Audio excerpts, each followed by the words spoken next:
الحمد لله رب العالمين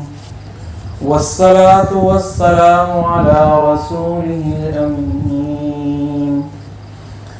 أعوذ بالله من الشيطان الرجيم.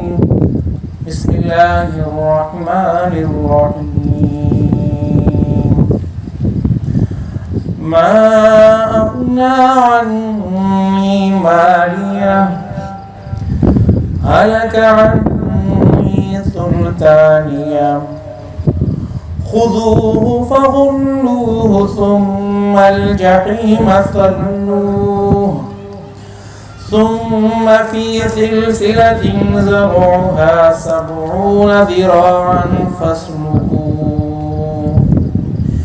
إنه كان لا يؤمن بالله العظيم ولا يحض على طعام المسكين فليس له اليوم هاهنا حميم فليس له اليوم هاهنا حميم ولا طعام إلا من غسلين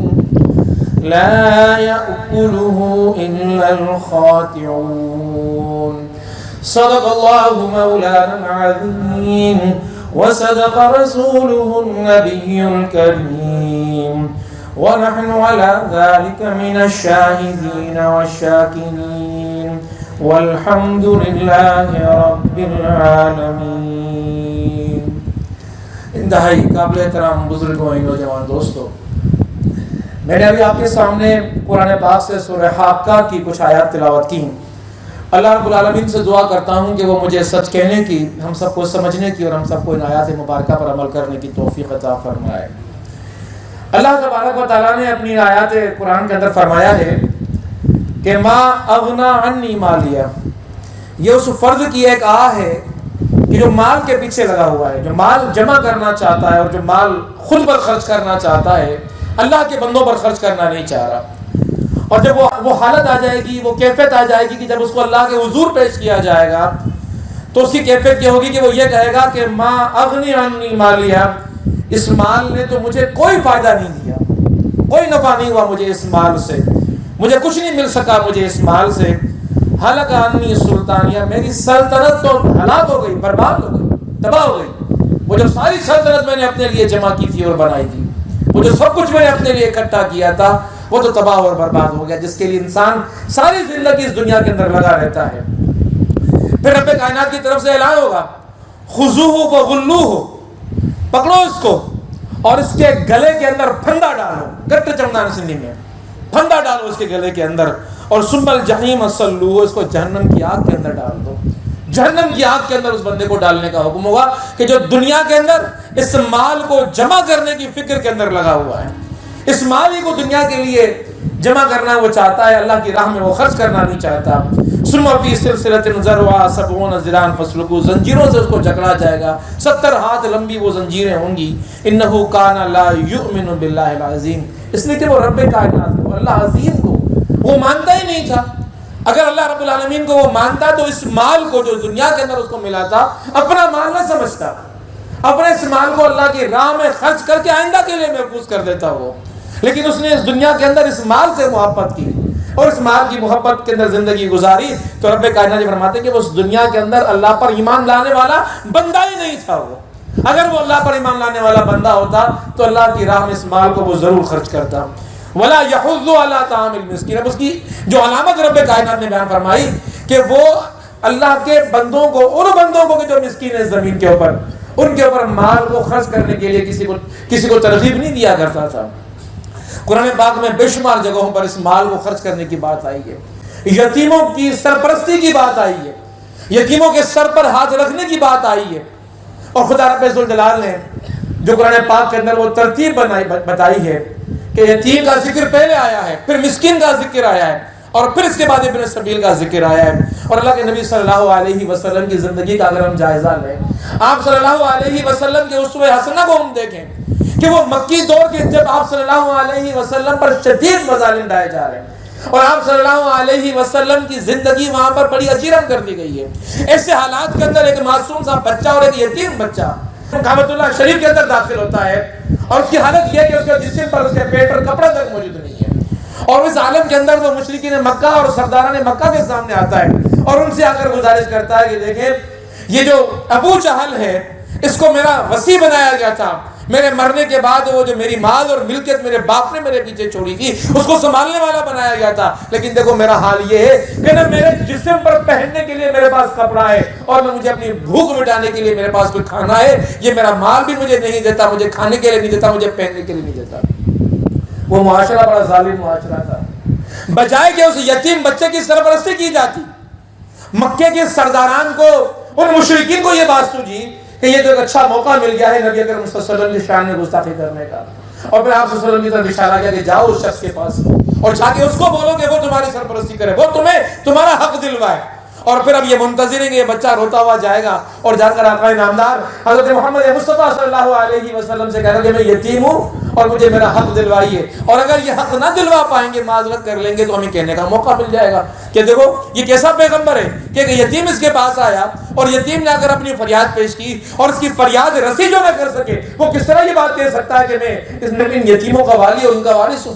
وہ بچہ معصوم تھا بچہ، وہ جاتا ہے اور آقا نامدار حضرت محمد مصطفیٰ صلی اللہ علیہ وسلم کی خدمت میں رو کر اپنی رودات پیش کرتا ہے، یہ ابو جہل، یہ وصی ہے میرا مال اور میرے والد کی ملکیت اس کے پاس موجود ہے، لیکن دیکھو نہ مجھے کھانے کے لیے دیتا ہے، نہ مجھے پینے کے لیے دیتا ہے، نہ مجھے پہننے کے لیے دیتا ہے۔ آقا نامدار حضرت محمد مصطفیٰ صلی اللہ علیہ وسلم اس مظلوم کی، اس یتیم کی داد رسی کس طرح نہیں کرتے؟ آپ صلی اللہ علیہ وسلم نے مکے کے اور سخت ترین حالات کے اندر بھی اس معصوم اور اس یتیم بچے کو اپنے ساتھ لیا ہے، اور سیدھا اگر ابو جہل کے سامنے کھڑے ہو کر کہا کہ ابو جہل تجھے کیا ہو گیا ہے؟ کس معصوم کا تو وصی بنایا گیا ہے؟ اس کی مال اور ملکیت تیرے پاس ہے، اس کے باپ کا چھوڑا ہوا مال اور ملکیت تیرے پاس ہے، اور تو اس کو اس کا حق نہیں دیتا۔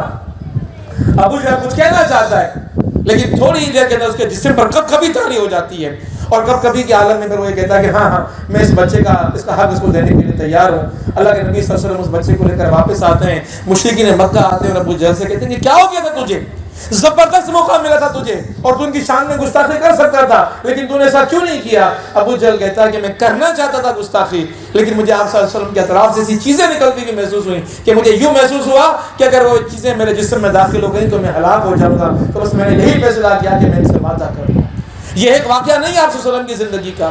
آپ صلی اللہ علیہ وسلم کی زندگی کے بے شمار واقعات ہیں کہ یتیموں کے وارث بنے ہیں آپ صلی اللہ علیہ وسلم، ان کو سنبھالنے کے لیے بنے ہیں۔ اب یہ ذرا مکی دور کا واقعہ دیکھ لیں، عید کا دن ہے اور آپ صلی اللہ علیہ وسلم اپنے گھر سے نکلے ہیں کہ عید کی نماز جا کے پڑھائی جائے۔ باہر نکلتے ہیں تو دیکھتے ہیں گلی میں بچے کھیل رہے ہیں جو گھر سے بڑے تیار ہو کر آئے ہیں، زرق برق کپڑے پہنے ہوئے ہیں، جوتے نئے پہنے ہوئے ہیں، خوشبوئیں جسم میں لگی ہوئی ہیں، لیکن ایسے میں ایک معصوم سا بچہ بیٹھا ہوا ہے جو بڑا اداس ہے، بہت ہی اداس ہے، اور رو رہا ہے وہ بچہ بیٹھا ہوا، اس لیے کہ آج وہ یتیم بچہ، اس کو سنبھالنے والا کوئی نہیں تھا۔ آقا نامدار حضرت محمد مصطفیٰ صلی اللہ علیہ وسلم سیدھے اس معصوم بچے کے پاس چلے جاتے ہیں اور اس کے پاس بیٹھ جاتے ہیں، اسے کہتے ہیں کہ تو کیا ہو گیا ہے کہ تو آج تیار ہو کر نہیں آیا؟ دیکھ سارے بچے تیار ہو کر آئے، دیکھ تو نے کپڑے نہیں تبدیل کیے ہوئے، دیکھ تیرے پاؤں کے اندر چپل موجود نہیں ہے۔ وہ بچہ بیچارہ اپنے غم کے اندر، وہ بڑی پریشانی کے عالم میں ہوتا ہے، وہ کہتا ہے کہ چچا میاں مجھے چھوڑیے میرے حال پر، مجھ سے بات نہ کیجیے، میں اپنے غم کے اندر مدہوش ہوں۔ آقا نامدار فرماتے ہیں کہ دیکھو تمہارے سامنے محمد مصطفیٰ موجود ہے۔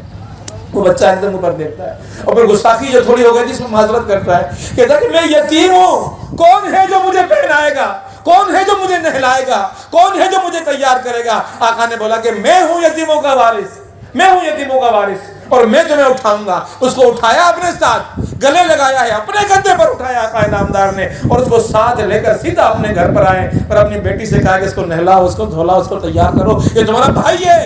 اس کو عید کی نماز کے لیے تیار کرو۔ اور اس طرح اللہ کے نبی صلی اللہ علیہ وسلم اس کے وارث بن گئے۔ ذرا اس معاشرے کا انداز تو دیکھیے وہ کیسا معاشرہ تھا۔ وہ معاشرہ تھا کہ جہاں پر بیٹیوں کو زندہ دفن کر دیا جاتا تھا، باپ اپنی بیٹیوں کو زندہ دفن کر دیا کرتے تھے، لیکن ایک جنگ کے اندر ایک صحابی شہید ہو گئے ہیں، ان کی بچی